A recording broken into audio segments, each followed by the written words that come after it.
Merci. Iman, François Mazet de RFI pour une réponse en français, s'il vous plaît, si vous voulez bien. Est-ce que vous pouvez nous dire si vous avez le sentiment aujourd'hui que votre honneur est lavé et si vous pensez qu'on saura un jour vraiment pourquoi la Fédération internationale de boxe a essayé de vous salir comme ça? Merci.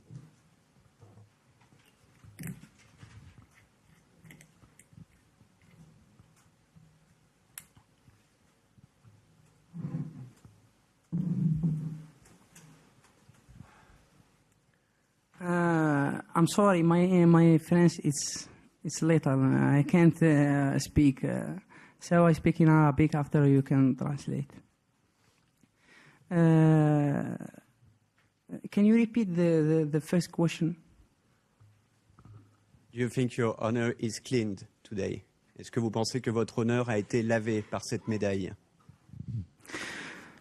أكيد طبيعة الحال أظن أنني استعدت شرفي ولكن الأشياء اللي قاموا بها في مواقع التواصل الاجتماعي هي أشياء تخل بالحياء، أشياء ما عندهاش معنى، ما تمس كرامة الناس، تقدر حتى تغير ذهن وتفكير العالم.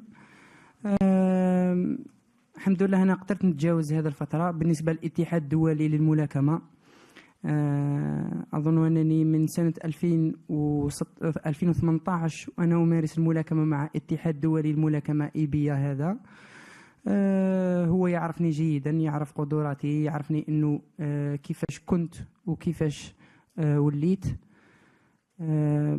أنا ما نسمعش لهذا الاتحاد، هو اتحاد غير معترف به. هنالك عديد من الأشخاص يكرهونني لا أعلم السبب، ولكن أنا اليوم رسلت لهم رسالة واحدة هي الميدالية الذهبية. أقول لهم شرفي فوق كل شيء. شكرا لك.